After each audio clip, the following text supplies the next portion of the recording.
First of all, you don't know me. We're all about that high school drama girl, all about them high school queens. We'll take you for a ride in our comic girl, drama girl, cheering for the right team. Drama queens, smart girl, rough girl, fashion but you're tough girl. You could sit with us, girl. Drama queens, drama queens, drama queens, drama queens, drama queens. Friends, we're back. Did you miss us? I missed Hi. you. I missed you guys.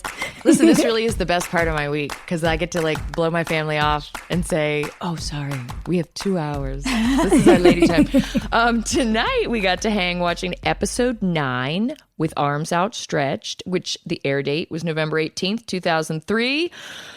This is after fighting with his father and Haley. Nathan succumbs to the pressure and he takes amphetamines, dun, dun, dun, to help him play basketball.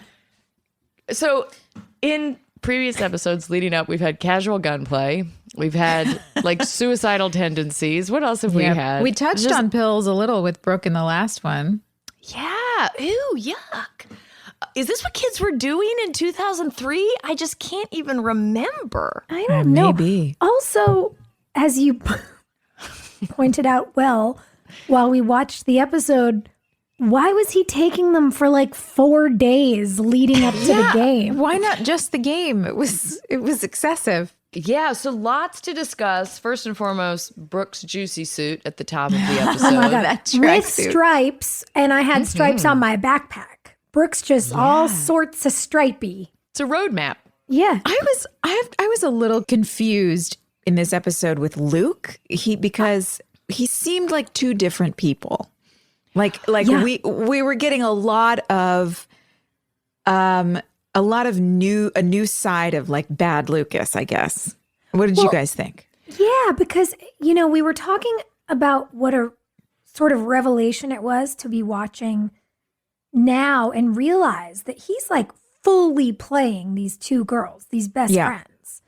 And scripted to do that. Like someone thought that was a good idea. Someone was like, oh, this is perfectly okay for a young boy to like say this to this girl and this to this girl. And while one's passed out, flirt with the other. Like it's so out of control. And then in this episode, She's sleeping. She's asleep. So I'm going to hit on her friend. Like what? And then in this episode, it's like, it's so weird because it's like they were writing him to be like the broody book guy. But then also they were like, and be like a young guy starring on a TV show. Like it's so... That's very sexy, the way he said that Super against sexy. you against the wall when you were showing him your tattoo. I was like I was uncomfortable and I did the scene and I was like, oh God, this is very overt. It just felt out of character to me. It just seemed like there's a lot, like, okay, I'll give Lucas space to experiment with, feeling out different crowds and like, who do I want to be in different environments? But the way he was interacting with Brooke, I don't know, for me, it just felt out of character. I just didn't buy it. The only thing that makes sense to me about that is he's been a good guy. He came, like he was real slow burn with Peyton. Like, I'm going to respect your space. I'm going to try to talk to you about feelings and things. And he got burned and it didn't work. Yeah. And she blew him off. And so there's kind of a like, okay, well, screw it mentality. Let me try being this other guy. Nathan certainly seems to get everything he wants by acting this way. And Then so I wanted to see a change. I wish I would have seen a moment. Like they could have written in some kind of moment where he was like, he's standing there looking in the mirror and thinking about this memory, whatever. And it's like, you know what? And he makes the decision. I'm going to go for it. And I just needed something. I needed a switch. Right. I got to see it. That was missing in the writing, him making a choice. And I was thinking that something that I'm realizing as we're talking about it is perhaps some of the what felt like really different or outlandish behavior, out of character behavior, is also motivated by the fact that it's really the first time we see two of the high school kids in a grown-up environment. Yeah. True. It's a lot of like make-believe, like let's be grown-ups. Yeah, they got into the bar so easy, got served liquor. It was passed off so casually. Brooke's like, oh, I made us fake IDs with your yearbook photo, as if that's an easy thing to do. Like, what? But so suddenly you have these high school kids in a grown-up space. And as we were watching it, I was like, oh my God, you're right, Hilarie. This is an episode where we see Luke is behaving more like Nathan. But what struck me that I kind of forgot about, we'd all been, 21 for a couple of weeks. But like whole 3 how weeks. How old was Chad at this point? Like 24 or something? No, he's only a year older than we are. No, he's not. He's 3 years older than us, isn't he? No, he's a year older than us, but he'd been working for so long. He'd been like in Cinderella Story, Freaky Friday. He'd been on Gilmore Girls, Dawson's Creek. So he'd done all of this work before where he was cast as the sexy guy. And that was like what the fan base wanted to see him doing. Mm-hmm. He seems like a grown-up in this episode. Like a college boy in this episode. It came easy to him. It did. It came very easy. Wow. But by the way, like the bar that you guys shot in, we've mentioned on this podcast before. Let's get in Blue Post memories. Blue Post. We love the Blue Post. Yeah. The Blue Post has skee ball in the back. Darts was a big deal there. Mm-hmm. And the pool tables, I mean, those were jamming. If you could flirt with a boy on those pool tables. I played a lot of darts and a lot of skee ball.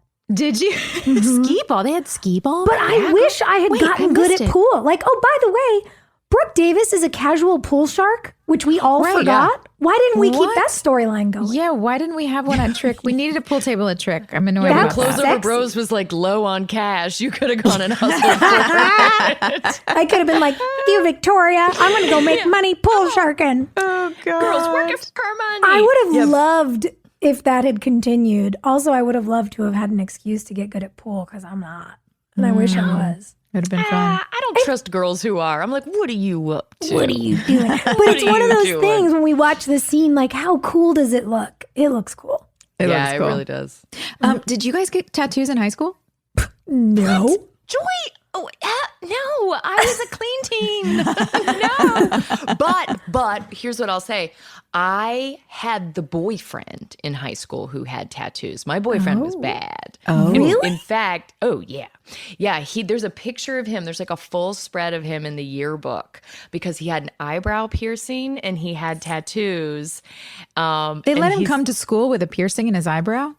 Oh, yeah. He was mad. So where are you, boy? He's out there somewhere, probably still being bad. But yeah, he had an eyebrow piercing and he had a Wu-Tang Clan tattoo on his wrist. Ooh. And then there was like another one. God, I feel like it was on his leg. I can't remember. But it was like a scandalous thing. Oh, of course. In high school, yeah. I mean, how old were you guys when you got your first tattoos? I got mine in Wilmington. Mm-hmm. From a tattoo artist named Sarah Peacock, who is... I remember that. Yeah, Sarah Peacock's really like a great tattoo artist. If you can score an appointment with her in Wilmington, you should do that. Yeah. And she did the S on my wrist for Scott, and then she did a tattoo on my ribs like right before I left town. And it felt like...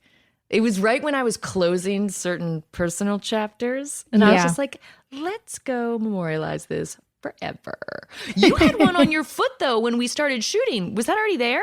Oh, I got mine the day I graduated high school. Did you really? Did? Yeah. Yeah, I drove into the East Village and got a tattoo on Christopher Street. Joy, you're just...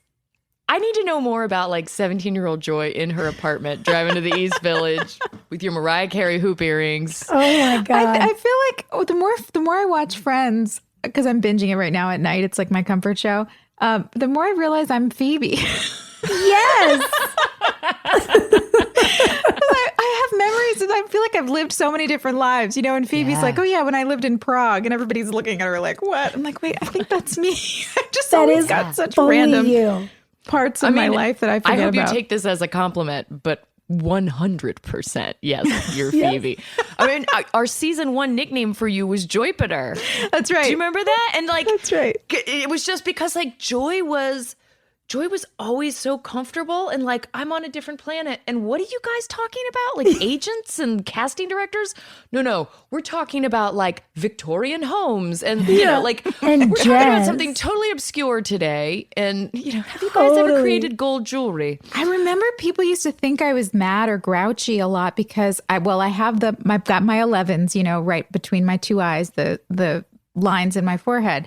And those are just genetic. Every woman in my family has those from a young age. But I was always thinking really intently and quiet.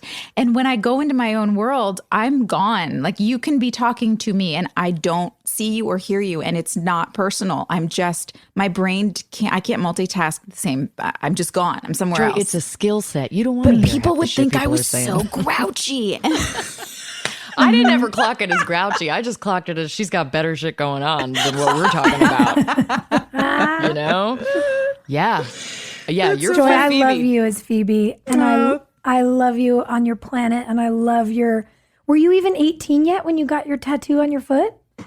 No, I wasn't 18. No, I was still 17. I think I just, oh wait, actually, no, I was.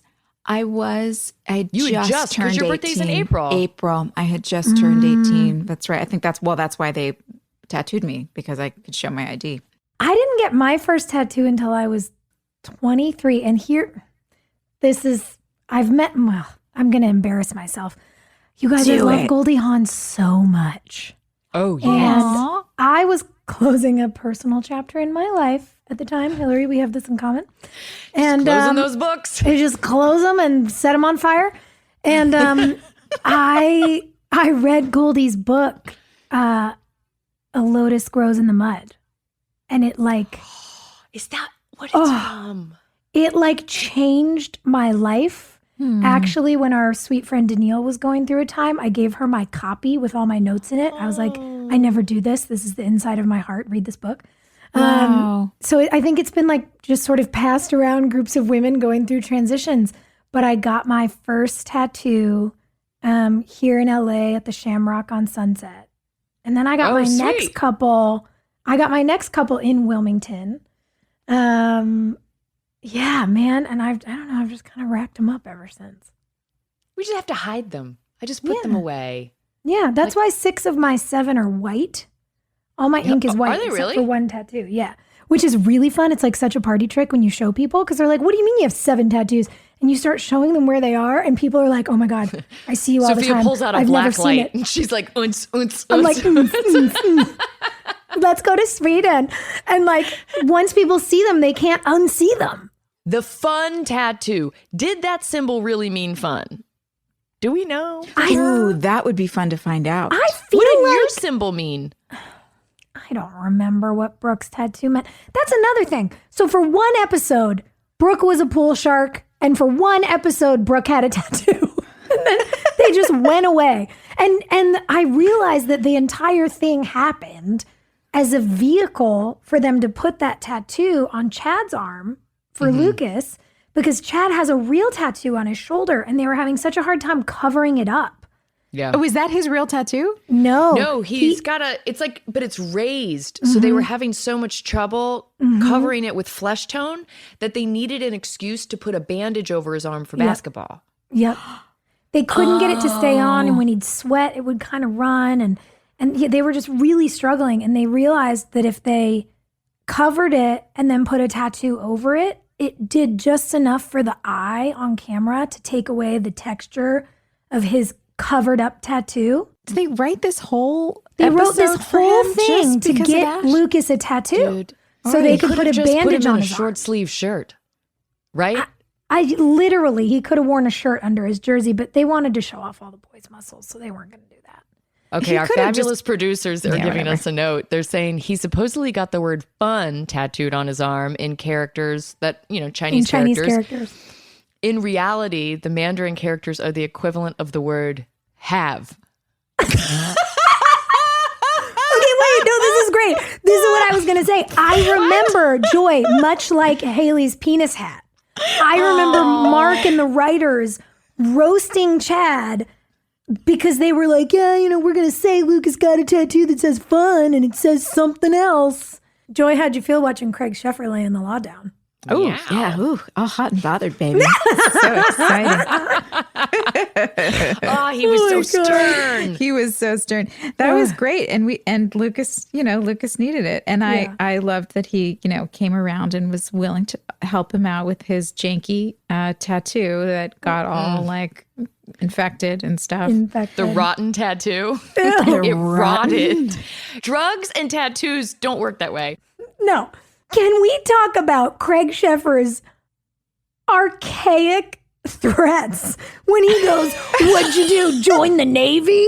And then he's talking about Lucas's tattoo, and he goes, "You could get an infection or hepatitis or like HIV." What? He throws out. He does. Yeah, and then makes some like offbeat reference to getting a tattoo in the Philippines, which is so that's off tone Like, what is this?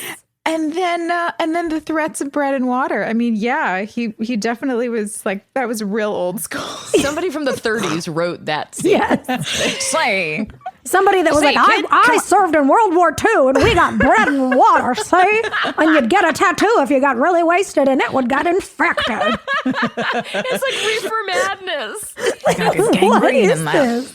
Oh my God. It's going to fall off, kid. There was also some interesting stuff on the other side of Keith, which is Dan, and how Dan, coming off of the last episode where he was definitely more introspective. He was definitely processing a little bit more about his life, where he is now, the choices that he's made. It seemed like Dan was really taking some time to think about those things. And that definitely bled over into this episode. So we have him being more introspective now. He's being tender with Nathan in the hospital. He seems like he's really, looking out for Nathan and trying to help and trying to make some changes. And we learn more about why he is the way that he is. And then he blows it all up by not calling Deb, by trying to bail Nathan out and threatening the doctor. And also by telling Nathan it's okay, the scouts won't remember it. Right. Like, he doesn't care at all about his mental or physical well-being. No. He's just like college. And the fact that it was more important to him to be the parent that was there for Nathan, that he specifically did not let Deb know so that he could be the hero. So he could use it against her. Oh, that was he's competitive in every aspect of his life. Yeah. Even in like the parenting part. It's I'm the favorite. He would pick me, just so you know. Yeah, the narcissism was out of control. That's what I was going to say. Like, you said it, just, it was an exclamation watching his behavior. I mean, you literally went, the narcissism. Yeah. It's so toxic. And even when he realizes he's been too hard on Nathan, and he's saying, you're never going to break my record and all this nonsense that shouldn't matter to a parent. When he comes back before the game and says, Nathan, I said that to you because nothing would make me happier than you breaking my record. And there's one beat. And then he says, but I don't think you will. It's like, oh my God, even your apologies are filled with attacks. Can't help himself. Can't help himself. He's a monster. He's a monster. This is like a telltale marker of a narcissist too, is that there's a lot of people who they'll say, oh, this person can't be a narcissist because they have these deep feelings. Narcissists supposedly can't feel anything. They have no empathy. So you think like, oh, I see this person crying. I see them feeling bad. No. He feels bad because there are consequences for his actions, and he is feeling the pain of the consequence. So he is feeling bad for himself. It has nothing to do with anyone else. And you really see that in flying colors in this episode, I think, with Dan. I wonder, they should use our show in like psychology courses. They really right? should. Name that diagnosis. I think that's part of why it feels so good to finally see Deb Scott raise her voice. Yes. And to tell him to get out and to call him a smug son of a bitch. Oh, it felt nice. That's right. Well, we have a guest who was one of our ladies who we could scream and cuss with back in base camp. So we're going to take a little bit of a break, and then one of our favorite humans is joining us. Don't go anywhere. Woo!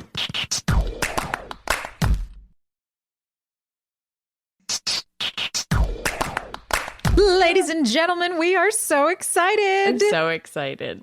Guess who's here? I'm pumped that she figured out how to use Zoom.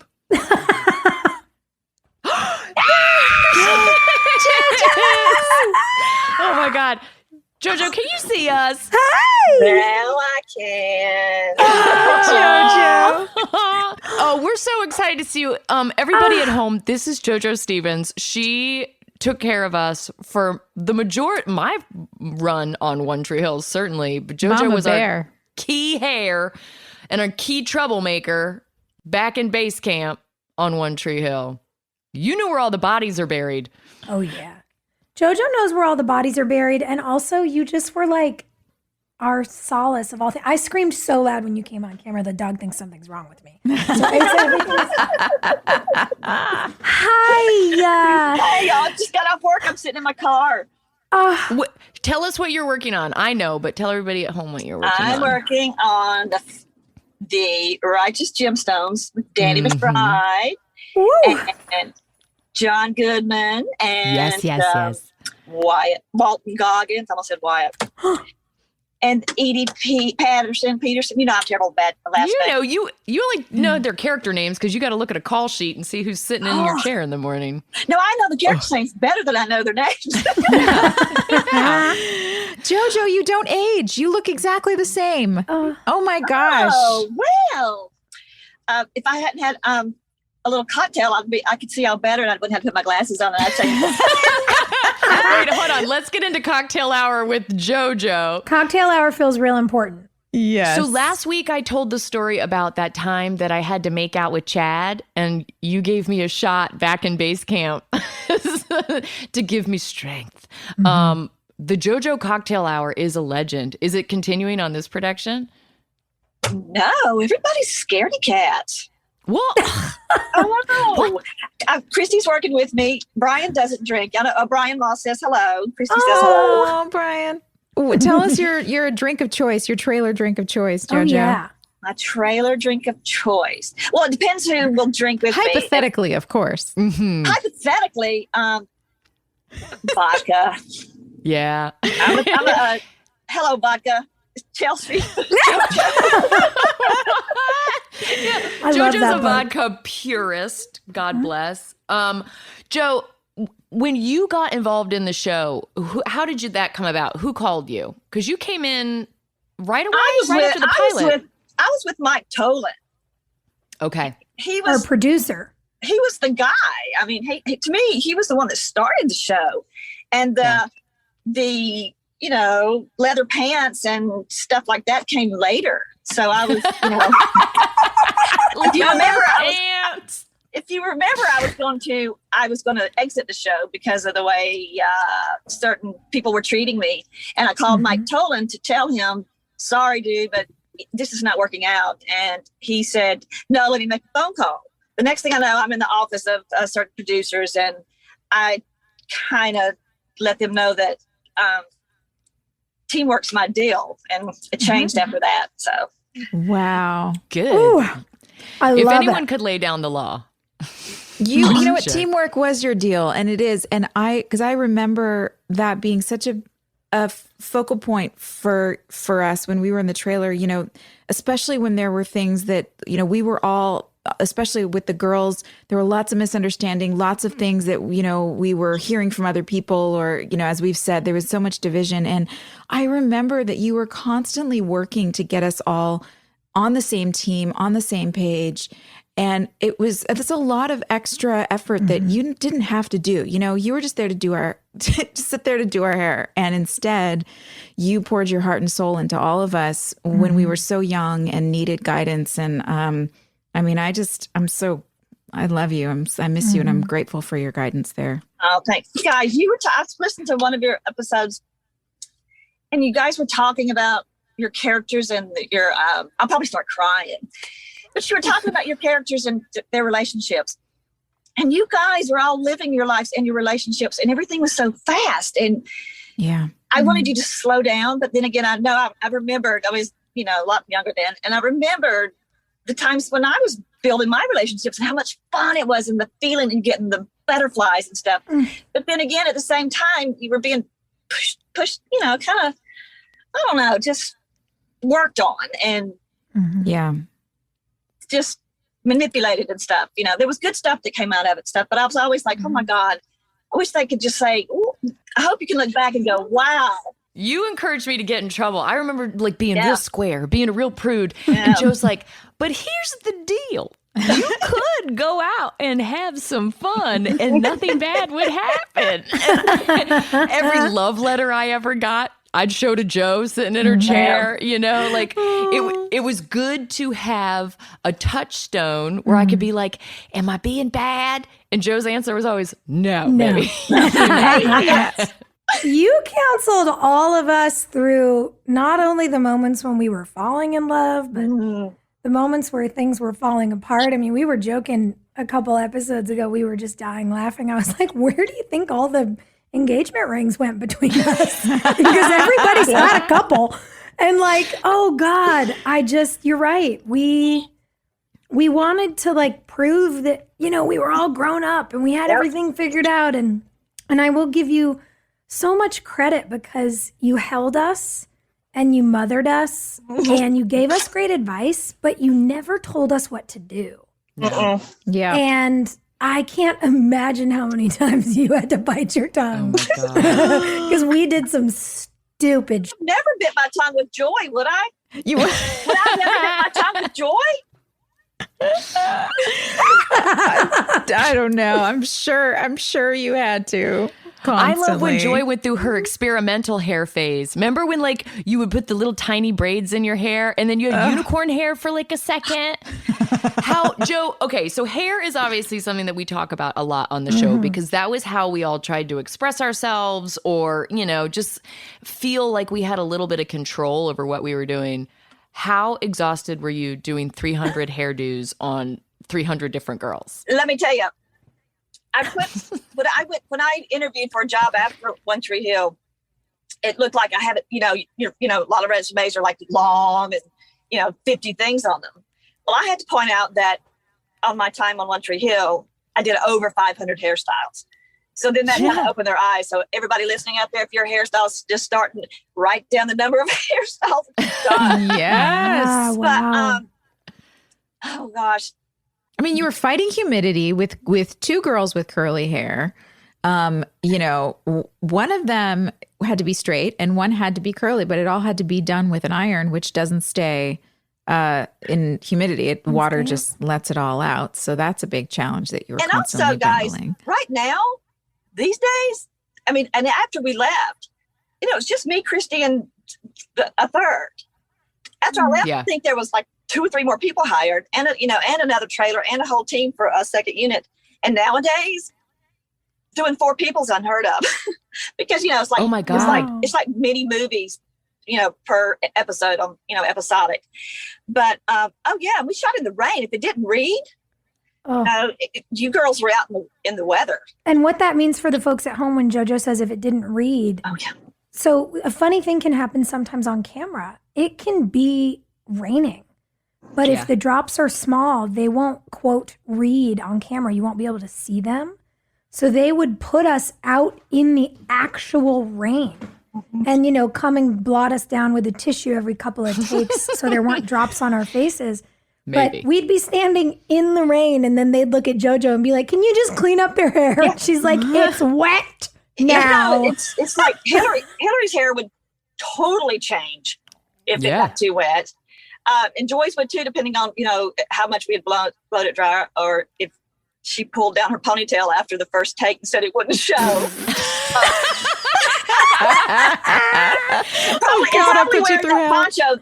wearing the poncho that everybody but you hated. I didn't hate it. I thought it was cute. Ponchos were in by then, but I don't know if that leather pants knew that.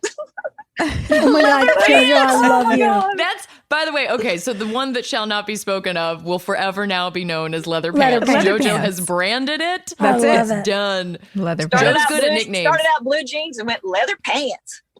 Wow. Gross. Well, hey, JoJo, because I think some of the technical stuff is really interesting to people, especially like, some of the language we know, like, does it read, whatever. And you just said, if there's anybody listening who wants to be a hairstylist, write down what you're doing. I'm actually curious because I do think there's probably a lot of people listening to this show who are into the film industry. Can you explain to people listening who might be curious about your line of work, like what is day-to-day life like on set for a hairstylist? And what's the difference when you're a key hairstylist or you're the department head for hair? What do those things mean for film industry curious listeners at home? Hello, curious listeners. The department head is, you can have a team of, yourself and 2 more or 3 more, and depending upon the size of the TV series you're on or the movie. Haven't done a movie in a while, but episodic. After doing movies and doing episodic, it is so hard. It's much harder than film or features. But the family unit that you build with and everybody knowing your name is so much. Just means so much more. And department head, you're pretty much, you're in charge of, on the show I'm on, the guys, really let us be involved in the creative process. So I got to help create these characters and their hairstyles and stuff. So you do that and you make sure the scheduling is right. And it turns out sometimes the department head turns out to be more, about making the schedules and paperwork and sending in budgets and ordering. But you're doing a lot of management work when you're the department head. Yes, and if you get yourself a good team and you get to do both. That's the juggling that you do. And then you're on set making sure those hairstyles look awesome all day. And sometimes you have to make that same hairstyle look the same for 8 hours, when in fact on the show it might be 1 second or 1 minute, depending. And then you also have to be a therapist. And I would never title myself as a therapist. I would say I just lived it a little bit before y'all did. So I think you were well suited to us though, Jo, because you bartended back in the day. Your experience back in the day was kind of what we as young actresses were living, and just going out in a town, going to see bands, just trying to get involved, and you really coached us through it. We always had good music in the trailer. We had good coffee in the trailer. We had good music in the trailer, and we had good vodka in the trailer. And I don't know if you can go wrong with that combination. JoJo, what are some of your strongest memories from your time on One Tree Hill? I want to say flashback, but when everybody was dressed up. There's so many. Watching Lee Norris cheer. That was absolutely one of my favorite. He worked so hard. He did so good. Whereas the real cheerleaders, all you girls, we've got this. And then there's hundreds of real cheerleaders, and then y'all had to learn your routine Oh my God. Oh, that's Listen, right. that episode's coming up, Jo, and we were terrible. Y'all cracked me. Terrible. Y'all were mad at each other, but not really. But then mad at yourselves because you didn't get the routine. And we've got this, whatever. And there's 400 extras watching Lee us, Norris, and we're just Lee Norris is jammed. I mean, he was so good. He made us look bad. I hope everybody that's listening hasn't seen that episode, so they're going to really know what Lee can do. Oh, he practiced for so long. And they would always, when we had to do you remember when we had to do that stuff? They'd be like, well, we'll have someone come show it to you guys right before you have to film. And we were like, we can't learn a whole ass dance in 30 minutes. Ass dance. What are you guys talking about? We don't know what we're doing. Y'all were so funny when you were, the 10 minutes you had to be taught, before we shot it. Y'all were so funny. I had to walk away. I was like, oh my God. And I'm not there. Because that feeling of trying so hard to focus and also knowing that no matter how hard you focus, you are just going to fail. Yeah. And there's all these people standing there looking at you. Did you come up with let's just be bad, and make it look like we meant that or something? We were like, let's just start doing the robot and the can. We made up all that. Yeah. Oh my gosh. Not everybody can be a winner. Yeah, that was a good one. JoJo was also great. I would have these Halloween parties where we always had a theme, right? Yeah, Halloween parties. You're the only person I know that didn't have to decorate her house for Halloween. It's true, though. I mean, I lived in squalor and haunted house. And Spooky, scary. it was frightening. Spooky. A coffee table that was a coffin. I did. Oh my God, I forgot about that. That's right. Dude, when I moved in with Jeff, he's like, you can't bring any of that. That is too much. It's too much. But Joe would come decked out. Ooh. I'm going to post some pictures from our Halloween parties. Everyone would get to the house at like 9 or 10, and then JoJo will have sat in like hair and makeup for like 3 more hours. So by the time she gets to the party, she's already like half gone. You would set up and then you would disappear. You came as JoJo, the dog-faced girl. Yeah, because everybody liked to call me that because of my name. So Rachel decided that she would make me. And I remember drinking or eating one of the shots. Rachel was our makeup artist. Oh my God, I remember that, and that hair, me swap. Oh my God, I almost gagged just now thinking about it because I did. I was like, oh my God. It was our carnival theme party. What'd you do for the? Oh, you came dressed as a princess to our fairy tale party. That was a good one. I came as weren't you like an evil queen? That had poison apples and I made the shots. Yes. It's good to have a bartending, hairdressing friend to take care of you at your party. Yes, indeedy. Joy, I just remember when you put up the big screen in one of your houses and you showed movies and stuff. Yeah, I didn't get a TV. I just had a projector and I painted a giant, like a reflective screen on the wall. That was at that place on Orange Street. And I had big velvet curtains and I loved antique shopping in Wilmington. That was so fun.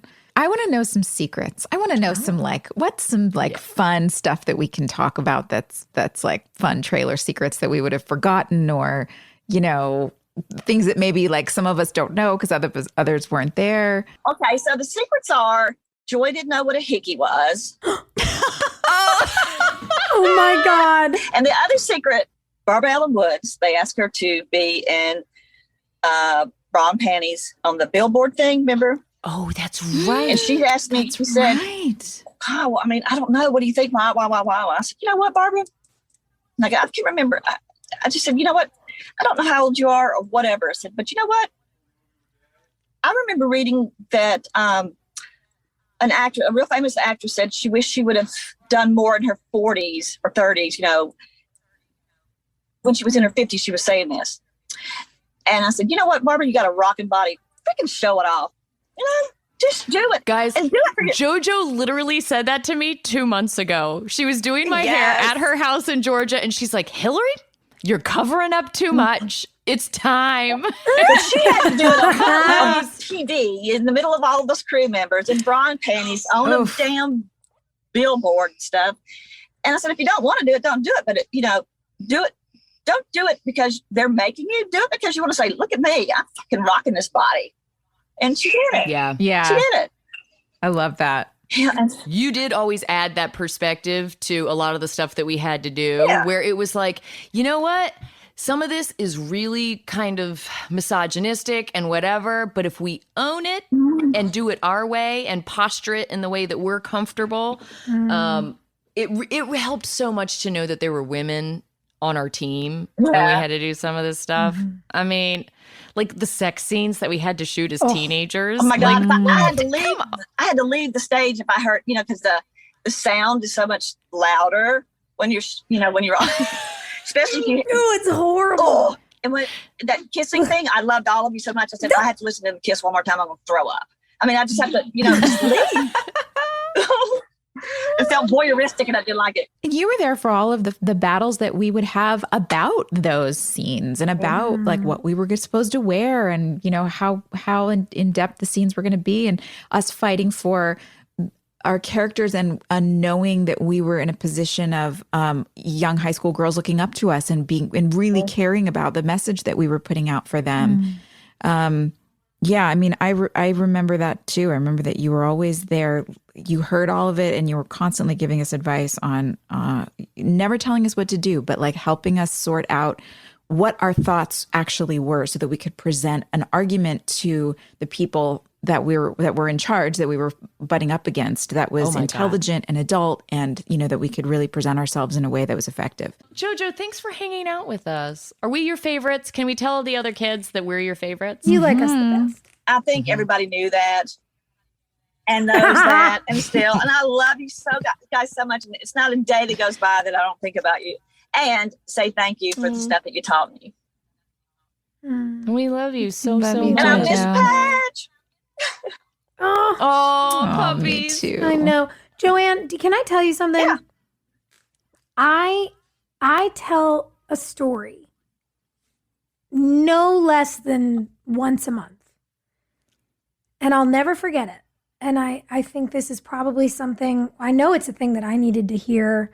And I know it's probably something that so many of our listeners at home need to hear. So many of us are really good at showing up for other people and loving our friends while doubting ourselves. I mean, it's what kept the three of us, what let us be manipulated for so long when we were little girls was that each of us like sat in the corner looking at the others being like, wow, they're so amazing.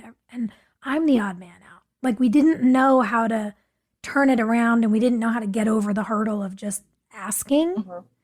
And I remember being in your chair one day and I just was venting. And I was like, and I'm bad at this and I'm failing at this and this isn't working. And I was just like really on a moment of criticizing myself so aggressively, the way that, we all negative self-talk, but I was doing it out loud in front of you.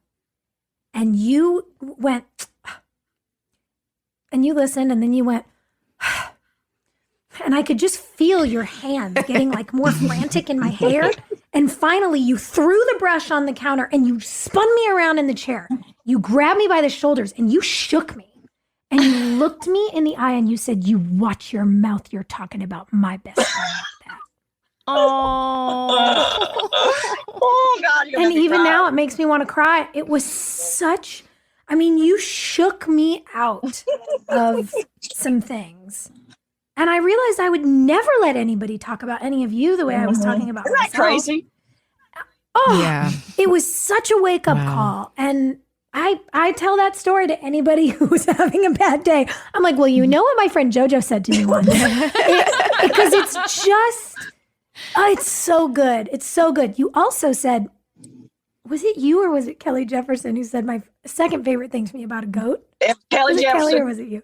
It was Kelly Jefferson. And she can also tell you how to eat a whole cupcake without messing up your lipstick. Okay. All right. We need Kelly Jefferson on this Kelly show. was our makeup artist. We'll have to have her on next. Kelly Jefferson told me, all of us ladies, we went through some falling ins and outs of love. And I'll never forget Kelly one day when we were all venting in the trailer going, oh, girls, come on.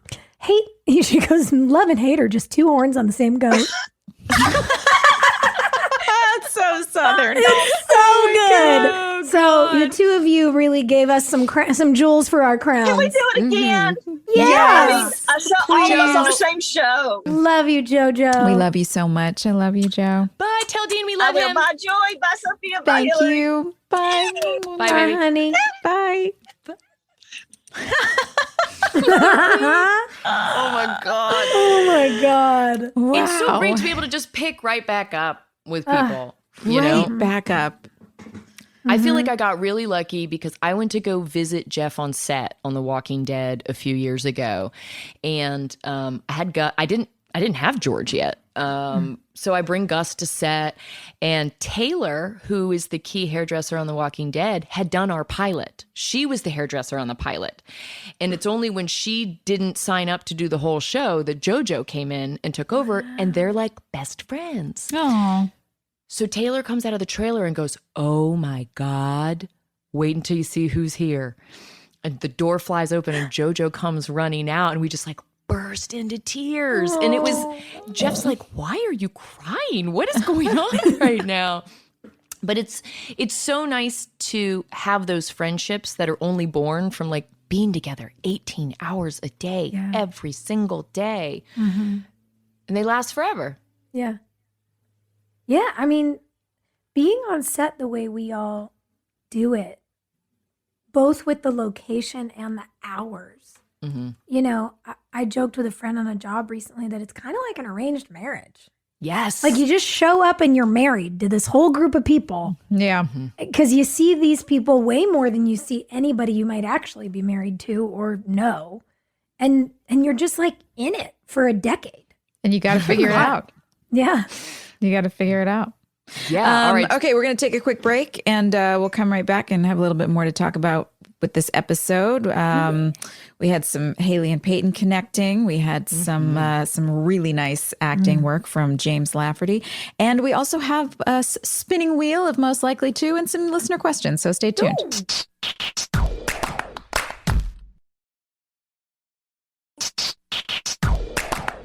One of the things that I'm realizing after reminiscing with JoJo, our favorite gal on Planet One Tree Hill, is that she had that energy for us that you saw in Deb tonight. When she was like, you smug son of a bitch, I will stab you in your sleep. I'm like, I believe Barbara would do that for us. And also JoJo's that kind of woman. She is the one who's like, you mess with my girls and I'll bleach all your hair off. Yeah. By the way. Like a little nick on the ear here. And you want a haircut? It's a little. Yep. Oh, I'm sorry. Is that my curling iron? I'm so sorry. Oh, no. Yeah. She's one of those people who will come to your defense. What a treat. Yep. She's amazing. But it was cool to see Deb's escalation over the course of how many episodes has it been, Joy? Well, I guess 4 since she appeared, I think. Yeah. But yeah, it's been a slow burn. And she, as we've said, she's handled it with class the entire time, leading by example, setting an example of how to be patient and kind and loving, but still have boundaries. But this was the last straw. It was you good to see. cannot keep a mother from her injured son. No way. Oof. Yeah, I liked seeing her blow a gasket. And I think Barbara talked about this herself. She's like, once they saw what I could do, that 3-episode arc, it gave them ideas for other stuff. And so you see the seed being planted for intense Deb later down the road. The one that's yelling at people for fun. We're seeing her maybe enjoy it. Yeah. This feels new. That's right. I like it. I really liked the scene that you and I had, Hilarie, in with the library. It feels good to have JoJo on for this episode in particular because as someone that grew up with all brothers, I always had difficulty communicating with girls my own age. I could communicate with older women because I grew up doing theater with them, and I could communicate with little girls, but girls my own age I struggled with. And JoJo was such a good girlfriend coach. JoJo, if I took something the wrong way, other people might feed into it and be like, oh, that is messed up. And JoJo was always like, grow up. What's the problem? Okay, that sounds dumb. She was like, be a good girlfriend. You show up, you listen. It's not about you, She didn't mince words, which I needed. I needed a firm hand. And she was, a lot of people treat actors with kid gloves. And I think that was crazy. Well, so that was a problem on our show, I think. Every other department has a department head. Right? Yeah. Who sets the tone for their department, can reprimand people. There's no department head for the talent department, right? So we don't have meetings. Well, number one on the call sheet usually, is supposed to set the tone. But we were kids. About kids, yeah. That's the thing. Yeah, when a kid is the number one, it's a recipe for disaster. Because when you're a kid, you don't know what you're doing. Yeah, what are they going to tell Moira? Yeah. Right. That's a bad idea. Oh, Moira should have been the department head of the actors. God, she would have been great. We need a department head in our group. And so for me personally to have JoJo be a good girlfriend and value your female friendships more than boy shit. Yeah. She was always that cheerleader. Yeah. But the scene with Haley and Peyton is so important to me personally because we'd struggled with all the sexuality stuff. And I think it's the first time really that Peyton sounds jealous that Haley is a virgin, And I think there are girls really like that out there. Yeah, You were I like, know there are. I was one for sure in high school. I mean, and that's why it was important to me to read the line that way, because it was written on paper as like an embarrassed, like, well, so what if I am? Like, don't make fun of me, blah, blah, blah. And I like most of the girls that I went to high school with were virgins I mean, I don't know what happened after they graduated, but at least during the time that I was there, like that was the majority. And I just wanted to represent that as a normal option. You know what I mean? Especially, so I'm glad that they allowed me to do that as well. I think it's important, especially because for so long, and I know we're having different conversations now, but we certainly were not in '03. For so long, virginity was represented as this thing that like made you special, but also made you prude, and that guys would try to take, but you shouldn't give them, but then you shouldn't not, because then you're a tease, and that, like, and then you're ruined if you do suddenly. Yeah, like it was all wrapped up in the male gaze and in the like traditional Madonna whore complex and all this gross toxicity. And it was so refreshing to me, not being in the scene with you guys, just watching it, to see two girls with two different experiences. With the same boy. Well, I wasn't even thinking about that. I was just thinking like neither of them's being judged. Like you make your choices as a woman and you do what you're ready for, period. And it doesn't have to do with anybody else or a boy or what anyone else is going to say to you. And I loved that neither Haley or Peyton was shamed in that scene. Yeah. Neither of them was made better than the other. They were just being supportive. It's really beautiful. It's beautiful. It was beautiful. And you guys played it so beautifully. And Joy, I love that you made that choice to be like, so what? Like, I like me, you know? It was such a good vibe. I'm into myself. Well, it gave everyone permission. Yeah. You know?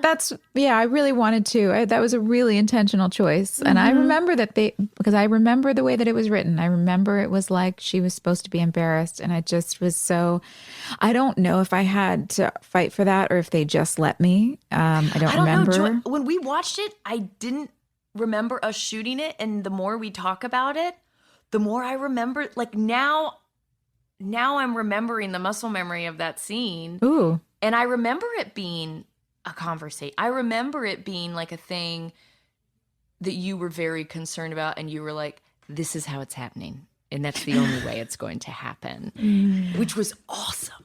Yeah, well, we were all very conscious. As I said before, we were conscious that there were young girls looking up to us, and there was already a lot of sexualization happening on the show from a male perspective, and it was just so important to me that there was a demographic represented in a positive way, so that girls just that weren't making that choice did feel comfortable with it and had somebody getting tattoos and getting drunk in bars. They just had somebody to identify with that was like, I like the way she's doing it, and that they felt it wasn't like an embarrassment. It wasn't posturing or trying to make up for like, oh no, I like it. It's fine. I'm a virgin. Well, leave me alone.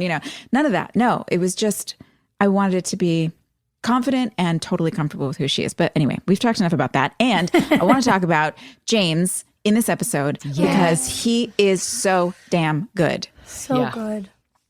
I remember he was working with a coach too, an acting coach, which is just such a testament to, he's 17 or 18 at the time and so committed to this work, so committed to doing a great job and showing up on with the work done and prepared and ready to just dive in and commit fully emotionally to the scene. Not a lot of young guys have that in them. Well, there's also a lot of ego. Like, I don't need a coach. Right. James was so willing to do whatever it took to find it. And his voice was the thing that really captured my attention because it was like, oh my God, that's a sick, sad kid. Yeah. When he comes to Haley after the hospital incident, that sound is heartbreaking. His voice sounds like broken glass. Yeah. It does. It was such a great choice. And I loved, too, thinking about the connection of these two scenes. The moment between you two ladies in the tutoring center, makes it so clear when he's apologizing for his behavior, for pressuring her physically, saying that she was the one he looked at, like before he really blacked out. And he admits his terror. He says, I was terrified. And then asks to stay. It's so clear that he just wants to be held. He wants to sleep next to her. And I don't know if that would have been as clear when she shuts the door if it hadn't have been for the scene between the two of you and Haley owning her choice to, wait to be intimate. And it just gave it this innocence and this vulnerability that, that's a beautiful scene between you two. Thank you. I loved it too. I thought, I liked also that I didn't remember shooting the scene, so I was a little unsure of what was going to happen. And I was like, is this going to go in the direction of Haley now is going to be willing to sleep with him because she feels bad for him because she wants to take care of him in some way? Bad, hey, at home, don't do that. Yeah, that's not the way. That's not the way. But I was a little unsure, but it felt to me like when she shut the door, it was more of a choice of like, I'm going to do something that I'm not supposed to have boys sleep over, but it's like Haley's parents trusted her and I'm having a boy sleep over to have sex with him. I'm having this boy sleep over because he needs me and I'm a good friend and I'm a good, I'm a good person and I'm going to cross a line that I'm not supposed to, but it's not really doing anything that's breaking her own boundaries. Do you know what I'm saying? Sorry if I'm babbling. That feels Absolutely. important because there are so many incremental lines as a young woman, especially before you choose to be in a physically intimate relationship. Like, when he ruins it in the beginning of the episode and you guys are making out and then he tries to move on you and you're like, get out. It's like, remember a good old fashioned just high school makeout? Yeah. Like how They're sweet. awesome. They're That's so what I want for my awesome. birthday. And like, Me too. We might know your husband. We could tell him. But like, there's all these things, the first time you sleep next to someone is such a big deal. And the beauty and the like sweet, youthful innocence of loving a person and like curling up and just going to sleep. It's so nice. And to be able to go back into that high school space and take all of the much smaller, increments is really lovely that we get to do it with these two. And that, granted, he pushes her too far, but she stands up for herself. He gets out. He realizes he was pushy. He apologizes. Relationships can be a little complicated in those ways, especially when you're young and fumbly and terrible. Young boys can be terrible. And I think to figure out where everyone's boundaries are, it's lovely to see it between two characters who are at different levels of sexual experience. Well, I remember being told like, well, once a boy has sex, like that's all he's ever going to want. Like don't date the boys who are loose because they'll expect that from you. Always date like the square boys, which I never did. But that was like a thing, you can't put Pandora's box, like you can't close it once it's been opened, which I think is bullshit. It is bullshit. And also it gives this notion of like, all boys will be boys, their hormones, way too much power, and it gives them excuses. It's like, no, you're going to listen to a woman. Consent is not who said this? Oh my God. Oh, Taylor Consent Tomlinson. is sexy. She is one of my favorite comedians. And she said, consent is not a feeling you feel. It's a thing she says. Yes. Unequivocally. Yes. It has to be clear. Like, we talked about this a while back, but this actually feels like an important thing to kind of get in the weeds on. Being a human is messy. Okay. Like getting into a friendship is messy. We all talk about the messiness of our friendships and our confusion at 21. It can be a little messy when people are trying to figure out, especially people who could potentially be interested in each other, like, does this person like me as a friend or does this person like me romantically? Sometimes it means, you get hit on by a guy and you have to be like, oh, not into you that way. Let's be friends. And It was can be so a little nice. awkward. No, thank you. Yeah, no thanks. I'm flattered. Thank you. That's okay. That's normal. Having to figure out your boundaries is normal. And then there's obviously the other more complex, nightmarish spaces of abuses of power and harassment and things that we've also all been very open to. Yeah. And I think what can be really sticky for everybody is figuring out, as we're trying to get much clearer as a society, where in our own experiences there, as one of one, like, where is there room to make a mistake or to ask or to say like, hey, I'm very interested in you and I don't know if you feel the same way. And if you don't, that's okay. Not trying to make you uncomfortable. Like, nobody knows quite how to do it right. And so one of the things I like is that we didn't smooth it over in the story and like make it all seem perfect and squeaky clean. Like, Nathan screwed up. Haley stood up for herself. He said, I'm really sorry I pushed you that way. Like, I like that we showed how you can overcome a mistake if you're willing to be communicative and be a good person. Communication is everything. It is everything. And by Haley closing the door at the end of that scene, to me, that says apology accepted, and I trust you not to do it again. Exactly. Yes. Yeah. Which is sweet.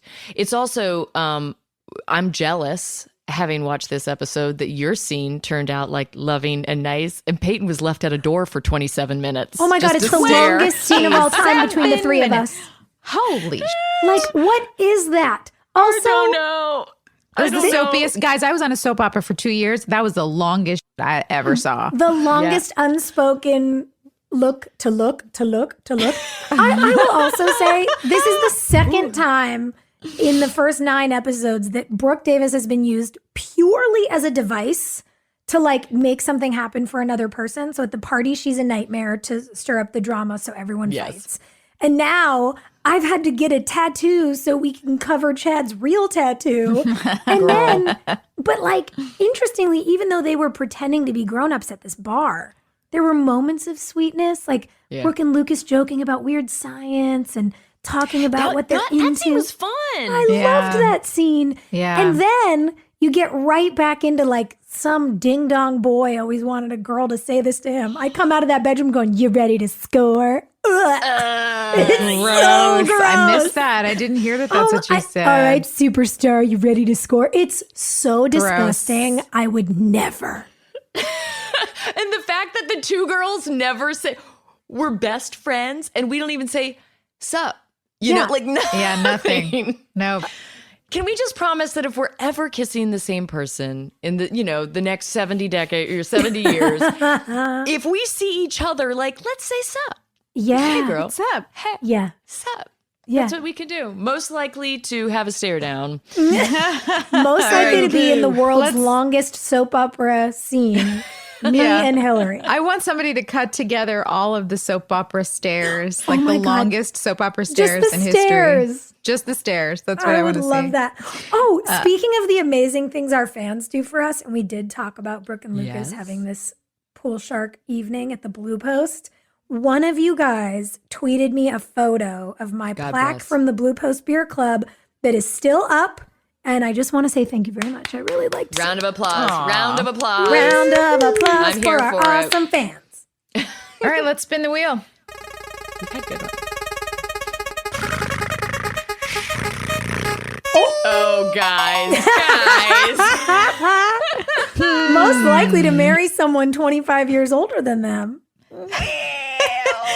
Well, we're not at 25, but on our show, it's Rachel. Yes, that is true. And Rachel in real life, again. Hilarie, how much older than you is Jeffrey? We're at a strong 17. Hey, that's pretty great. I mean, listen, what I like is that to him, I'll be 26 forever. Like forever. Which is great. Like that's the upside. So if you want to be a pet forever, Joy, do we know how much older than you Craig Sheffer is? Because he might still be single. Hey, honestly, Joy could break my record. What a love story that would be. Guys. No, listen, I think I think it was a girlhood crush. I think I've moved. All right. It's all in the clear, but Joy, realistically though, you could beat my record. So we're going to open up the search. Watson has a question for us, and I'm going to go on a limb and say in the first 9 episodes, from an acting perspective, what was the hardest scene to film, whether complex or emotionally and physically grueling? Because if we tried to do that for the whole 9 years, we're going to do a whole other episode. Yeah. So far in these first 9 episodes, what's been like, the most complex for each of us to do? I mean, running red lights felt real irresponsible. That was terrible, but because no one could really explain it to me. I had trouble with that, but I also had trouble with the whole like Thud magazine, like, it's my art, Lucas, it's my art. That was hard for me to give that speech. Art is important. Art really, really matters to me. Yeah, I felt like Zoolander, honestly. It was like, it's for kids who can't read good.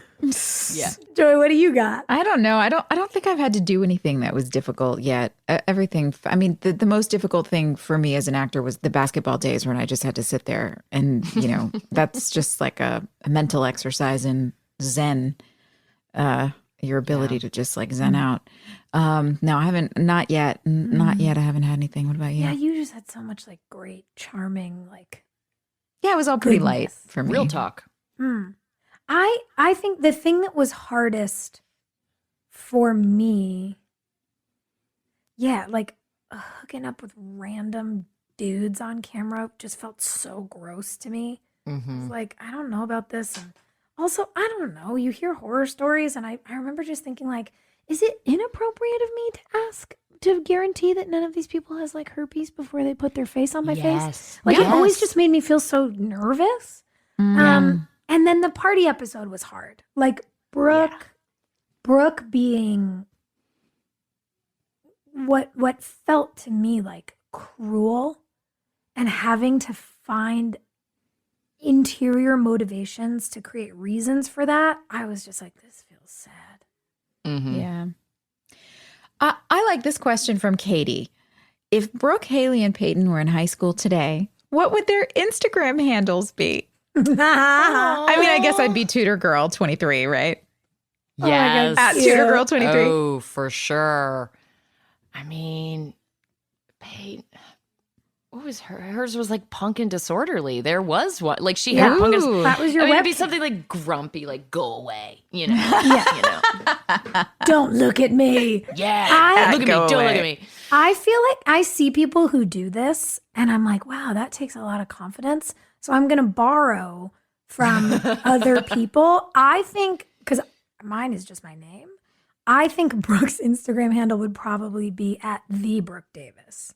Yes, of course she would. There are people out there who are at the and then their name. And I'm like, damn, that takes confidence. I think that's what Brooke would do. Yeah, strong move. That was a good question. Yeah, thanks Katie. Well, thanks Katie. everybody for joining us for this episode of Drama Queens. Can't wait to see you next week. What a great one. Next episode is episode 10. We're getting into double digits, babies. Woo! It is called girls. You Gotta Go There to Come Back, which is kind of what we're doing with this podcast. We're coming back home. God. Hey, it's cute. We'll see you next week. Bye.